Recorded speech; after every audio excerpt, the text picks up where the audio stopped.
पत्नी और धर्मपत्नी में अंतर होता है। पत्नी सभी आप लोगों से हाथ जोड़ के वंदना करता हूँ। हमारा जो चैनल है श्री सोनू महाराज, वो चैनल जरूर सब्सक्राइब करें और इन वीडियो को शेयर करते रहिए। हम बात करते हैं, परंतु आज की बात कीजिए। कल मत जियो, पल जियो, आज जियो, एवरीडे जियो। आज बिगाड़ के हम कल सुधारना चाहे तो ये संभव नहीं है। इसलिए इस जीवन को जीने की कला सीख जाए। जीवन को जीने का एक हर दिन हमें जीवन जीना है। आज थोड़ा प्रसंग थोड़ा लंबा है। आज मेरे प्रभु का आवागमन भी है और प्रसंग भी थोड़ा बीच में ज़्यादा चलेगा, क्योंकि सब प्रसंगों को हम सुना तो नहीं सकते, पर उनको छू के जरूर निकलेंगे, उनका आदर करके निकल जाएंगे, उनको प्रणाम करके निकल जाएंगे आगे। तो कल कथा कहाँ विश्राम हुई थी?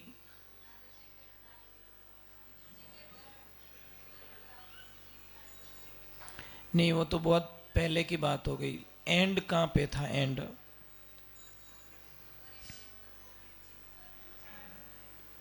जी, ये मैत्रेय मुनि और विदुर जी का संवाद है गंगा किनारे का।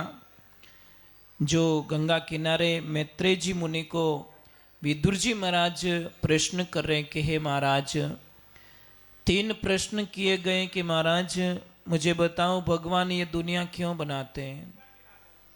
तो मैत्रेय मुनि जी ने बोला कि ये पूरा ब्रह्मांड है, भगवान के खेलने का मैदान है, वो क्रीड़ा करते हैं, लीलाएं करते हैं, इसलिए बनाते वही और तोड़ते वही है।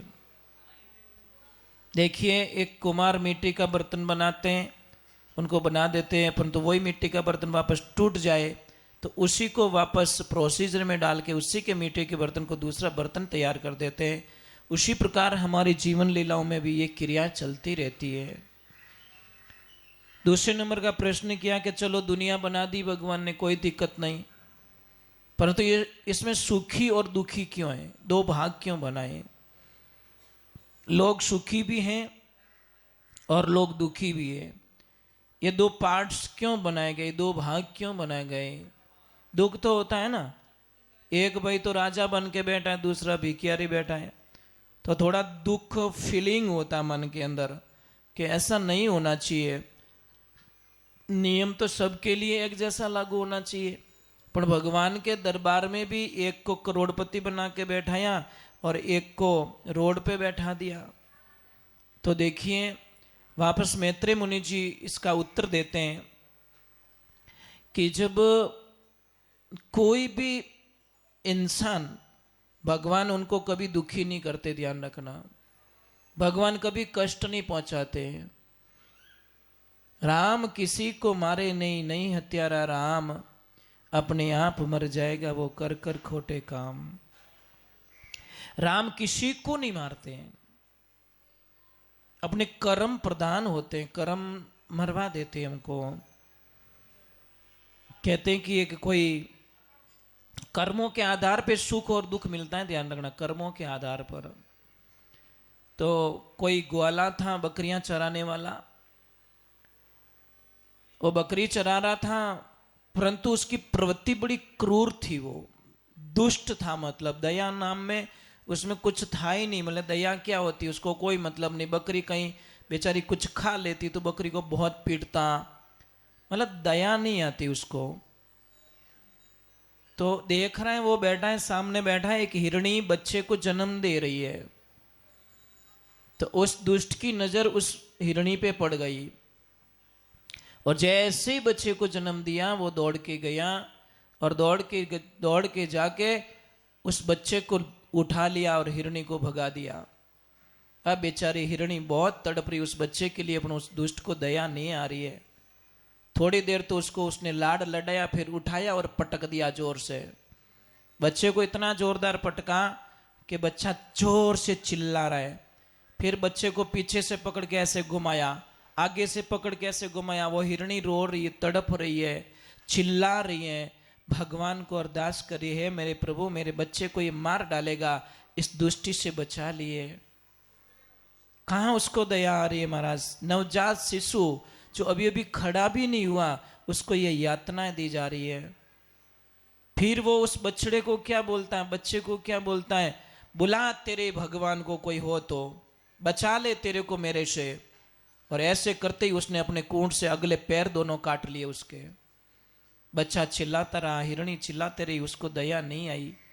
थोड़ी देर और क्रूरता का हद हो गई, पिछले भी दोनों पैर काट लिए और चारों पैर काट के उस बच्चे को तड़पता हुआ छोड़ दिया। हिरणी आई, बहुत चाटी, परंतु खून बहने के कारण बच्चा मर गया।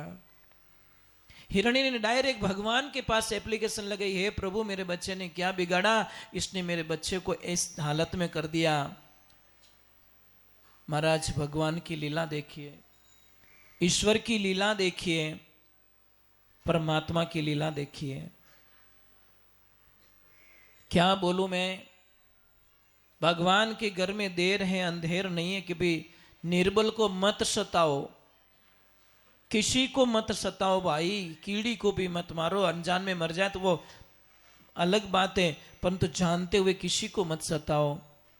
अब वो बच्चा तो मर चुका था, फ्री माइंड होके अकेला बोलता रहा, जा तेरे कोई भगवान भगवान नहीं दुनिया के अंदर, परंतु 1 किलोमीटर गांव से दूर रहा और उसके दोनों घुटनों में दर्द पैदा हुआ।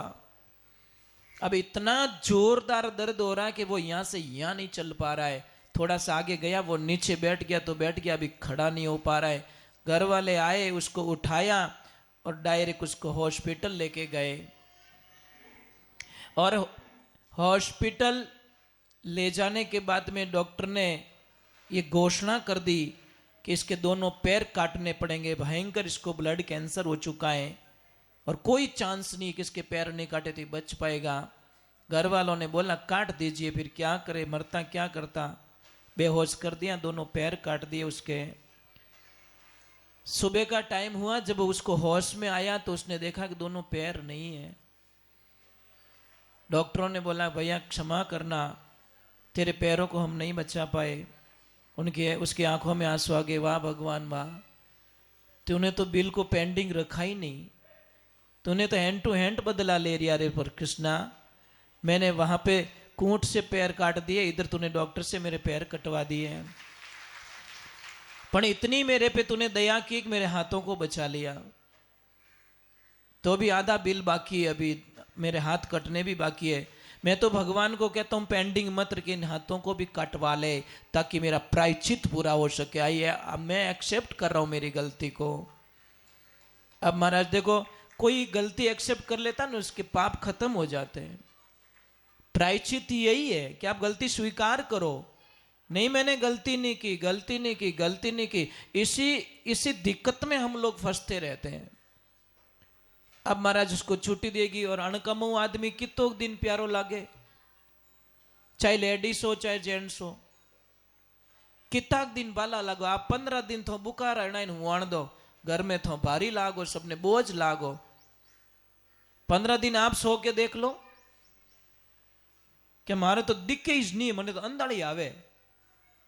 देखो लोगों की बोली बदल जाएगी साहब, भाषाएं बदल जाएगी, उनका रहन सहन का तरीका। खाना मांगोगे तो क्या बोलेंगे, अरे लावो हो मरो हो कोई, नेत्र कहेंगे अरे जिम लो सा जिम लो, दुकान जानो तो जिमो। ये भाषाएं बदल जाएगी। और संसार मतलब रो जानी बिना कारज नहीं बोले, अंत समय सब दूरा जावे रेवे, माया रे ओले मनवा तो सब बिना सतगुरु कहीं डोले, सतगुरु बिना संगी दी थारो अंत समय के माई। भगवान की लीला देखिए। अब उसको थोड़े दिन घर में रखा, फिर लोगों का सब ढंग भाव देख लिया कि ये मेरी सेवा नहीं कर पाएंगे, मैं कमा नहीं पाऊंगा। तो उस आदमी ने बोला कि मुझे हरिद्वार की ट्रेन में बैठा दो, बस इतनी मेहरबानी कर दो, मुझे ट्रेन के डब्बे में बैठा दो, हरिद्वार वाली गाड़ी पकड़ा दो, आगे का मैं देख लूंगा, मेरे साथ में चलने की कोई जरूरत नहीं है। और फिर वो हरिद्वार चला जाता है। और वो आदमी अभी जिंदा है, जिस आदमी की बात कर रहे हैं वो आदमी अभी जिंदा है, शायद अभी है कि नहीं, हमने 7-8 वर्षों पहले की तो बात थी कि वो आदमी जिंदा था, हमने देखा उसको। और उसी से ये कहानी पूरी सुनी कि भाई मैंने गुरुजी वो एक गाना गा रहा था ना, इसलिए थोड़ा 2 मिनट के लिए उसके पास थोड़ा रुक गए थे कि भाई ये इतना अच्छा कैसे गा रहा है तू, और क्या दर्द है, वो दर्द के मारे गा रहा था। क्योंकि एक तो होठों का देखिए, प्रेम का जो आंसू होगा ना, प्रेम का, तो आप आंसू डाल देना, अपने किसी के सामने रखना, आंसू यहाँ पे डालना। अगर प्रेम से कोई रो रहा है ना तो ठंडा आंसू निकलेगा उसका, और कोई दुख से रो रहा है, मां कसम गर्म आंसू पड़ेगा। गर्म आंसू पड़ जाए तो समझ लेना ये बहुत दुखी आत्मा है, और ठंडा आंसू हो तो समझ लेना ये प्रेम से किसके लिए रो रहा है। ये आंसू बता देते हैं गर्म और ठंडा, तो वो गाना भी बता देता है। तो देखिए,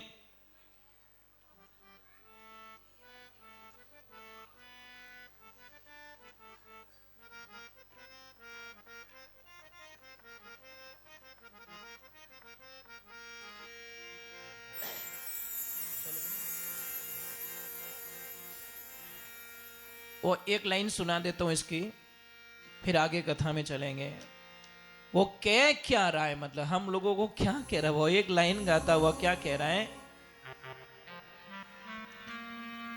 जब यज्ञ करवाते तो बोलते मैं हर मंत्र के पीछे बोलूंगा स्वाहा, तो आपको आहुति देनी पड़ेगी। क्या बोलते हैं? आपको यज्ञ कुंड में आहुति देनी पड़ेगी।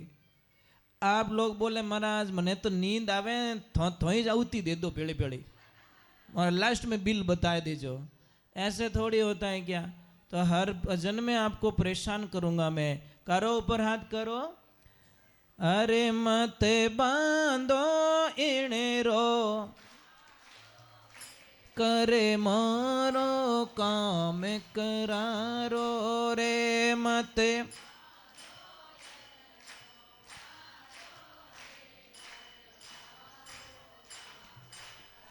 राधे। तो उस आदमी ने एक ही बोला कि भाई कर्मों ना बारामती बांधो। वह हर एक को अपनी ओरिजिनलिटी बताता है कि मैंने पाप किया है और इस कारण मुझे ये सजा मिली है। लोग तो अपने पापों को छुपाते हैं साहब, और जितना पाप को छुपाओगे, पाप कैसा है, उदय में समझो, उदय में केड़ो ही मोटो रूकड़ो रेवे ना, बिना हवाऊ डर नहीं लागे, धूपू डर नहीं लागे, तूफानू डर नहीं लागे, बारिशू डर नहीं लागे, इन्हें डर लागे बिन उदयू के उदय मारा जड़रे मैंने लागी तो मैं चाहे 20 साल पुराना हूं चाहे 100 साल पुराना हूं, मने गोट में गिड़ाई दे ते बुरा कर्म उदय रो काम करिया करे। वो ध्यान राखजो, माए ज माए खावेला थोने बोलने नहीं देला। समझ में आ रहे ना? कोई भी गलती देखो आप, अंदर ही अंदर खाई जाती है। किसको शेयर करेंगे हम लोग कि मैं ऐसी गलती कर चुका हूं? बस। तो तीसरा प्रश्न विदुर जी महाराज ने मैत्रेय ऋषि से किया कि भगवान इस धरती पे अवतार क्यों लेते हैं? तो बहुत ही अच्छी बात बताई कि बांध लेते हैं भक्त मुझको प्रेम की डोर में,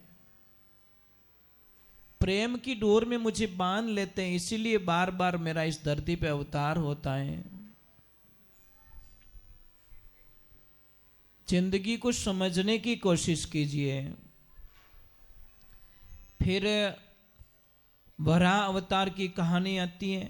वराह अवतार आपने देखा? वराह भगवान का फोटो देखा कभी? नहीं देखा। जब मनु महाराज को सृष्टि की रचना करनी थी तो ये धरती पूरी पानी में थी। धरती कहाँ थी? समुद्र में थी। तो भगवान ने बाहर निकाल के मनु महाराज को दी कि मैं कहाँ दुनिया बसाऊं, कहाँ रचना करूं, कहाँ शुरुआत करूं। तो उन्होंने वराह अवतार लिया। वराह अवतार का फोटो देखा कभी? शुकर का फोटो है, शुकर का, भगवान का मुंह शुकर जैसा है। उन्होंने अपनी पूरी ताकत लगा के धरती को समुद्र से बाहर निकाल के उनको दिया। हाँ ऐसे, हाँ ऐसे है।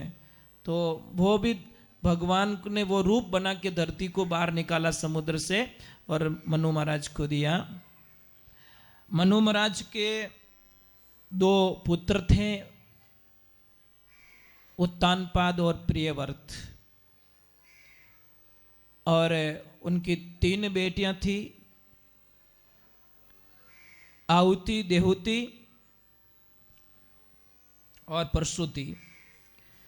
भगवान ब्रह्मा जी के मन से कर्दम ऋषि का प्रकट हुआ। कर्दम ऋषि को बोला गया कि तुम शादी करो, संसार बचाओ, पर वो बोले मुझे शादी नहीं करनी है। ब्रह्मा जी ने बोला कि बेटा सृष्टि के जो नियम है उनमें पालन करना ही पड़ेगा, आप शादी कीजिए। भगवान नारायण की तपस्या करते हैं। नारायण ने बोला क्या चाहिए, कि मुझे कुछ नहीं, एक सुशील पत्नी दे दो बस, जो मेरी भक्ति को समझ पाए और मुझे जो प्लानिंग है आगे के लिए मेरा साथ दे सके। तो महाराज भगवान ने बोला जो आज के 3 दिन बाद में शत्रुपाद जी और मनु दोनों अपनी बीच वाली बेटी देहुति को लेकर आपके पास में आ रहे हैं, आप मना मत करना, शादी कर देना उससे। जब वो जाते हैं, बातचीत होती है, तो उन्होंने हाँ बोल दिया, परंतु भगवान को एक वचन लिया कर्दम ऋषि ने कि प्रभु आप मेरे बेटे बन के आओ तो मैं शादी करूं, नहीं तो अपने कुंवारा ही भला, आपको मेरा पुत्र बन के आना पड़े। बोलो कैसी शर्त है भगवान के सामने। तो भगवान ने इजीली बोल दिया कोई बात नहीं, तुम्हारी इच्छा है मैं बेटा बन के आता हूं, बस दूसरा क्या करे। इसीलिए तो कहते भगत वत्सल भगवान, पर वो बुलाने वाला चाहिए। तो भगवान की ऐसी लीला हुई, शादी कर रहे हैं, 3 फेरे हो गए। कर्दम ऋषि ने रोक दिया और मनु को और शत्रुपाद जी को बोला कि पहले इस अपनी बेटिया को बात बता दो कि मेरे एक बेटा होते ही मैं इसको यहाँ पे छोड़ के मैं वन को चला जाऊंगा, मैं एक बेटा दे पाऊंगा इसको, मैं आगे मेरा गृहस्थी जीवन नहीं चलेगा। तो वो लड़की बोली नहीं, नीचे देख के खड़ी हो गई। मतलब पहले ऐसे संदेश ऐसा था, बोल के जवाब लड़कियां नहीं देती थी। माँ बाप कहीं कियो कि रिश्तो थने मंजूर एक नहीं, बार नीचे देख लियो तो समझ लेनो के मतलब कोई इन्हें कोई प्रॉब्लम नहीं है।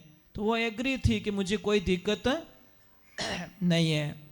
परंतु भगवान की लीला देखो, ईश्वर की लीला देखो, शादी हो गई। शादी होने के बाद में वो तो अपने ठिकाने चले गए, पुत्री वहीं छोड़ दी। अब लक्ष्मी जी को बोला कि जाओ अपना घर संभालो। अब देखो घर कैसा मिल रहा है, जैसे गए झोंपड़ी में चिड़ियों के आड़ा ही जाड़ा गालियोड़ा। खैर बाप जी ओ कहीं है कि वो मारो परिवार है। नीचे आंगना में देखे तो ऊंदरा इन साइडू आवे बिन साइडू निकले, बिन साइडू घुसे इन साइडू, के ओ कोई सिस्टम कोई अपनो स्टाफ ही जे। अन आप कटे रहो कि मारे तो 2.5 फूट रो बस वो आसन है, बस वही मारो ठिकानो है, ये हमारा पूरा परिवार है। अब इसको देखो, आप देखो, मैं थोड़ा माला में बैठ जाता हूँ। अब कर्दम ऋषि ध्यान में बैठ जाते हैं, और ध्यान में बैठे तो ऐसे बैठे 40 वर्षों तक उनका पल नहीं खुली। कितना साल? 40 वर्ष हो गए। जब उनकी पल खुली तो सामने एक मैया कोई झाड़ू आड़ू निकाल रही थी। तो पूछा कि मैया आप कौन हो? बोले भूल गए, मुझे भूल गए। अरे मैं आपकी पत्नी हूँ अर्धांगनी, फेरा खाए नीचा बैठा जो अबे पासा उठ आओ, मने बूढ़ी कर दी। तब तक पीर नहीं गई साहब, बहुत बार लेने के लिए आए पर नहीं, बोले मेरे प्रभु की आज्ञा नहीं, मैं कैसे आ जाऊं, मैं नहीं छोड़ सकती। पतिव्रता नारी अपने पति के वचन के आगे एक कदम नहीं रखती। पतिव्रता नारी का पहला धर्म बनता है। आजकल की नारी क्या करती, भाई जाओ चुपचाप, ठंडा नहीं पड़े, ले ये आपकी तपस्या खत्म होती है। अरे पति रे हम ही बोल नहीं कि तो बड़ो अपराध है, ध्यान है। पर मुझे लग रहा है जीतो आदमी भूतों डाकणियों नहीं डरे नहीं कहवे कोनी बाबड़ो, कहवे कोनी वो जीव जाने माय लो। भाई ये तो क्यों डरा होते हैं, ये तो क्यों डरे थारो पति देव थारो? नहीं डरनो चीज है भाई। भाई राजी रहना चाहिए। कोई कोई आदमी है ना, माँ कसम कहीं मंदिर में चढ़ावा लेता ना कहीं पे भी, तो क्या करता वो बिंदास बोल देता है, उसको पता है मेरी लक्ष्मी मेरा सपोर्ट करेगी। और कोई ने चढ़ावड़ो, अरे बोले को नहीं कहे तू हाँ मत कर रे, अरे बोले को नहीं, अरे तू हाँ मत कर, थार भाभी ने पूछणु पड़ी हाल तो कि मारो बाको फाटे कि नहीं फाटे, क्योंकि मास्टर लोग तो मास्टर चाबी तो बाहर लेन बैठी है। तो देवियां पत्नी और धर्म पत्नी में अंतर होता है। पत्नी क्या करेगी, पति को बहुत सारी लिस्टें देके परेशान करेगी, मारे ओ चीजें, मारे ओ चीजें, मारे ओ चीजें, मारे ओ चीजें, कदी लिस्ट हूं धापे को नहीं।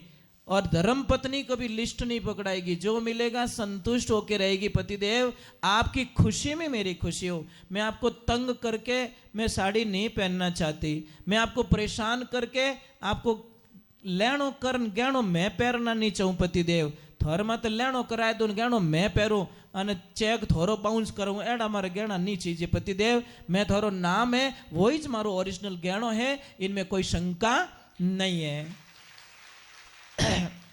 तो इतो जीव धपाए दो है, हिम्मत है, कौन कौन धपावो कारण घरे जाए गहणो पासो पकड़ा दीजो, थोड़े पहले पया उतारो मार्केट रा मरता बिंदी लागोड़ी वही घणो मार्केट में पया मांगे मैं पैरियोड़ी फिरूं छोकी नहीं लगूं। भाई पति का नाम खराब हो रहा है, आप गहना पहन के फिर तो फिर उसका कोई मतलब नहीं है। एक जनो रोवे घर में, एक जनो बढ़िया खर्राटा लेवे, तो उसका कोई मतलब देना मत। मैं तो बोल रहा हूँ एक इतना बोल दोगे ना, पतिदेव कोई प्रॉब्लम हो तो मुझे बोल देना, मेरा गहना पड़ा है मेरे पास, आप इन्हें किसी के आगे हाथ मत फैलाना, मैं दे दूंगी। इसको कितनी एनर्जी मिलेगी पता है, कितनी ताकत मिल जाएगी। देखो मेरी लक्ष्मी कितना मेरा ख्याल रखती है। कोई कोई बहनें इतनी अच्छी है कि थो जणो थोड़ो कम जणे मार मुंडा लपलप नहीं करना, बापड़ो कट जावे थोने नहीं कही तो यार ये जिंदगी क्या है, मतलब समझ में नहीं आता। 40 वर्ष तक इंतजार किया, कितना 40 वर्ष अपने तो अबे नहीं करे, 4 दिन नहीं बोलिया रहने 5 दान जान पीर में दे धरनो, 5 दिन, सिर्फ 5 दिन तो जाके अखंड ज्योत वहां चल जाएगी। करदम ऋषि अब अपनी लक्ष्मी को कह रहे कि जाओ लक्ष्मी बिंदु सागर में स्नान करके आओ, फिर हमारे गृहस्थी जीवन की शुरुआत करते हैं। और भगवान की कृपा से उनको 9 बच्चियां हुई पहले। कितनी? भगवान भी कैसी लीला करेगी, यूं तो बेटा जल्दी बुला दे मने, इन्हें पहला लक्ष्मिया देवो।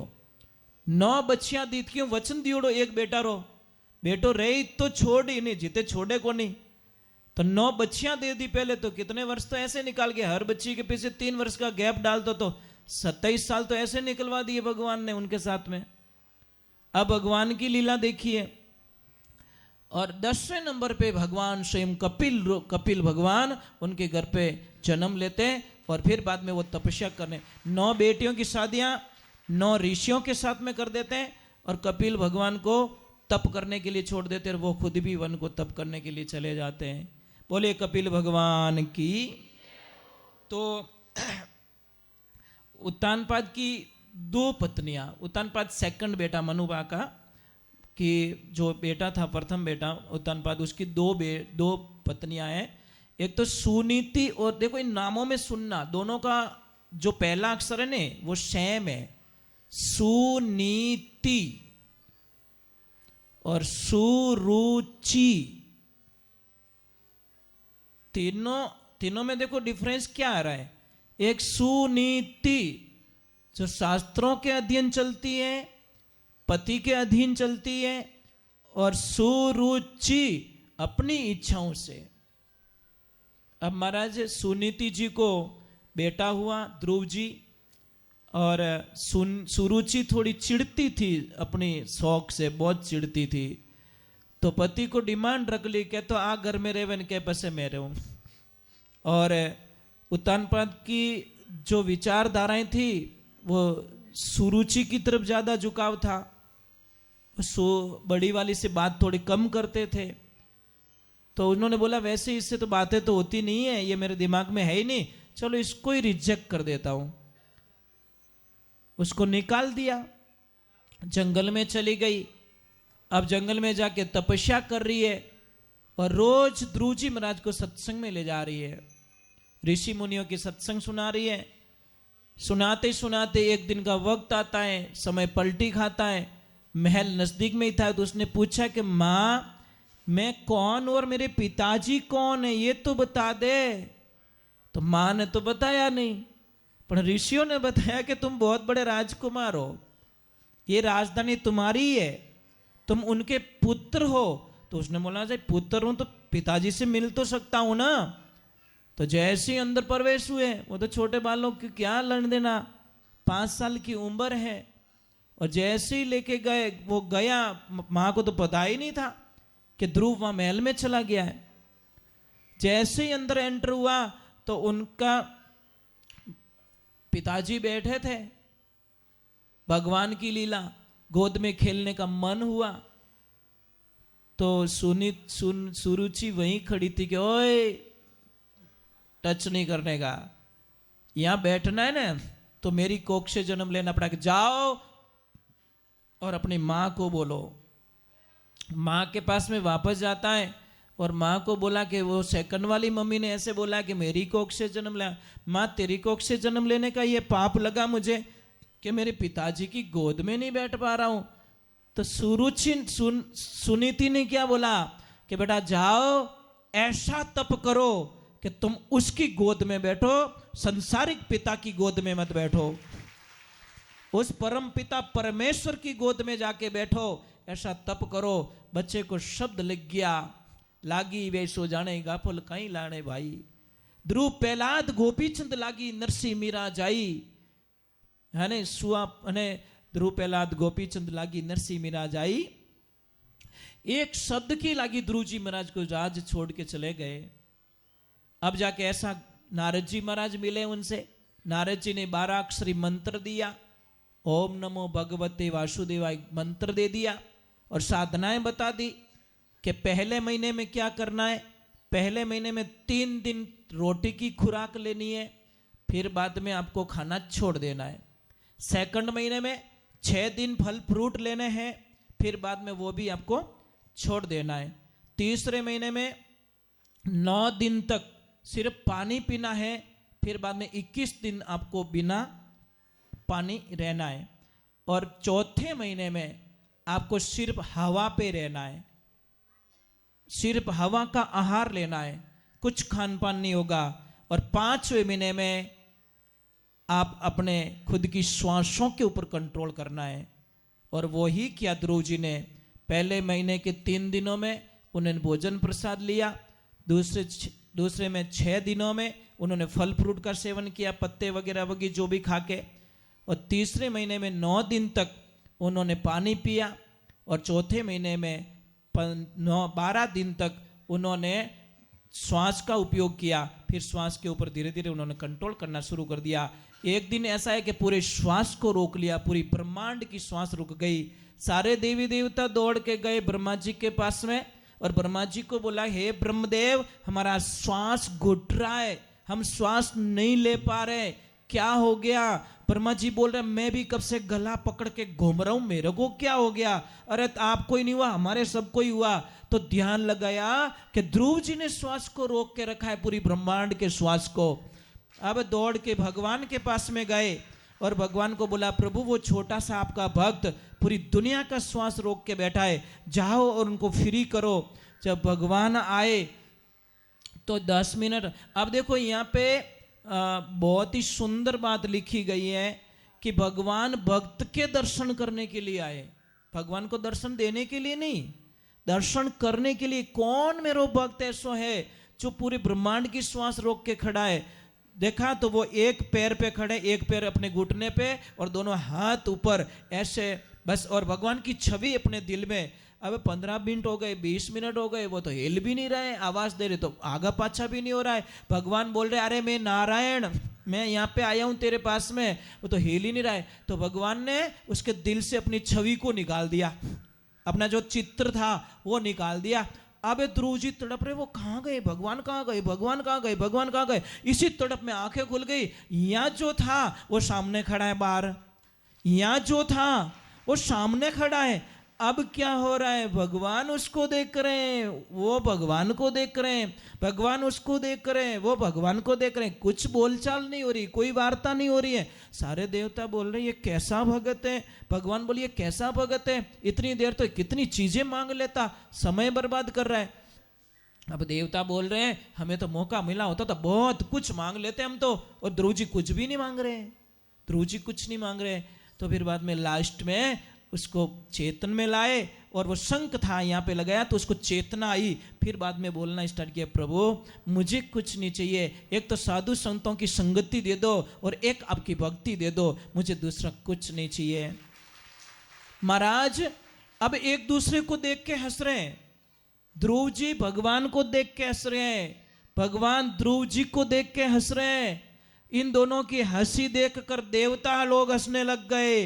देवताओं की हंसी देखकर कथा सुनाते सुनाते सुखदेव जी महाराज हंस पड़े, सुखदेव जी महाराज हंस पड़े, सामने बैठे परीक्षित जी महाराज हंस पड़े। जब परीक्षित जी के मुंह चेहरे पे हंसी आई तो सारे वहां पे ऋषिगण थे वो सारे हंसने लग गए, सारे पेड़ पौधे हंसने लग गए, सारे नदी नाले हंसने लग गए, सारे प्राणी मात्र हंसने लग गए। ये भगवान ध्रुव जी का कथन आता है। इतना प्रेम, 5 साल की उम्र में भगवान को प्राप्ति कर ली। फिर उनको आदेश दिया जाता है जाओ गृहस्थी जीवन बसाओ और फिर वैकुंठ धाम में लौट जाना। फिर उन्होंने गृहस्थी जीवन बचाया। फिर उनकी माँ को वरदान दिया गया, माँ को पूछा गया ऋषियों ने कि तुम्हें क्या चाहिए, इतने साल से तुम सत्संग में आ रही हो, कुछ नहीं मांगा हम लोगों से। कि उन्होंने बोला कि देना है तो मुझे ऐसा वरदान दो कि मेरी जो देरानी है ना उसको कोई बेटा हो जाए, पुत्र हो जाए। बोलो, घर से बाहर निकाल दिया, फिर भी देरानी के लिए ऋषियों को बोला कि इतने साल में सत्संग सुनी हूं, इसका अगर फल मुझे मिले तो ये फल मेरे को ना दे, मेरे देरानी को औलाद नहीं है, उसको बेटा दे दे। तो उसको बेटा हुआ, उत्तम हुआ। जब ध्रुव जी महाराज वापस आए तो उनके स्वागत में सबसे पहले वो उसकी काकी खड़ी थी, जो काकी नफरत करके बाहर निकाल दी। महाराज इससे सीख क्या मिलती है, क्या सीख मिलती है पता है? जो हमसे नफरत करता है ना वो भगवान से मिला देता है, और जो प्रेम से करता है ना वो हमारा विनाश कर देता है। इसलिए प्रेमी तुम्हारा कभी हो नहीं सकता, प्रेमी तुम्हारा कल्याण नहीं कर सकता, करेगा तो तुम्हारा नफरत करने वाला ही। देखो जयसल धाड़वी को उसकी भाभी ने भगवान से मिला दिया। अगर जयसल धाड़वी को उसकी भाभी ने ताने नहीं मारे होते तो भगवान का भक्त कभी नहीं बनता। वीर तेजा जी महाराज को भाभी ने ताना नहीं मारा होता तो वो वहां नहीं जाते, गायों की रक्षा करते हुए अमर नहीं होते। अरे नरसिंह भगत को पढ़िए, नरसिंह भगत को उनकी भाभी ने ताना नहीं मारा ना होता, क्या को दिन कहीं तंदूरो लेन भीरे खाई कहीं, तो वो शायद भगवान नहीं आते। कहीं कहीं तो भाभीयों ने बहुत अच्छा काम किया है, बहुत बढ़िया। ये अपने शास्त्र में लिखा है कि बड़ा भाई और भाभी का कर्जा कभी जिंदगी में उतारा नहीं जाता साहब। बड़ा भाई होता ना और बड़ो भाई रे गेलो, आ तो गेलो ज रेवे, वे जो कोई दे दे नैन क्यों ने, वो थारे वो थारे वो थारे, लास्ट में टन टन गोपाल, लास्ट में नैन क्या नगटा क्या थो कई करियो तो जो थन दियो दूजो कई है। अब आपड़ी भाभी घणो ही कहे थोड़ो घणो राखो टावर, यार ठंडा नहीं पड़े वह घणो ही जीव पड़े बिनो, पण बिनो कहनो करे कौन। और मोटोड़ी भाभी ने कोई समझ नहीं सके, क्यों कि वो माँ का समान होती, माँ के समान। कौन समझे महाराज इन बातों को, खुद गर्जी लोग नहीं समझेंगे। मैंने एक जगह देखा, कोई परिवार है तो उन्होंने बोला गुरुजी हमारे घर में जो भी डिसीजन लेते हैं ना हमारी भाभी माँ लेती है बस, क्योंकि भाभी को माँ के जाने के बाद में भाभी ने हमको बड़ा किया, पढ़ाया लिखाया और ऐसे मोड़ पे रखा, तो हम आज भी भाभी को माँ मानते हैं। कितनी बड़ी बलियारी उनकी। ये विचारधाराएं होनी चाहिए। चलो हम आगे की तरफ चलते हैं कि ध्रुव जी महाराज का कल्याण होता है, ध्रुव जी महाराज को दर्शन दे देते हैं। फिर बाद में भगवान के आगे राम कथा में चले जाते हैं, राम जी का अवतरण होता है, राम जी पधारते हैं। तो थोड़ा भगवान के नारद जी कि भगवान की लीला तो देखिए आप, ईश्वर की लीला। कभी भी एक बात का ध्यान रखें, भगवान को बुलाने वाला चाहिए। यहाँ पे राम कथा का भी बीच में बहुत बड़ा प्रसंग आता है, और फिर नाम की महिमा का विवरण आ जाता है। वापस राम जी का जन्म होता है, नाम की महिमा आती है। नाम से क्या होता है, तो एक छोटा समय कीर्तन कर देता हूँ, फिर नाम की महिमा में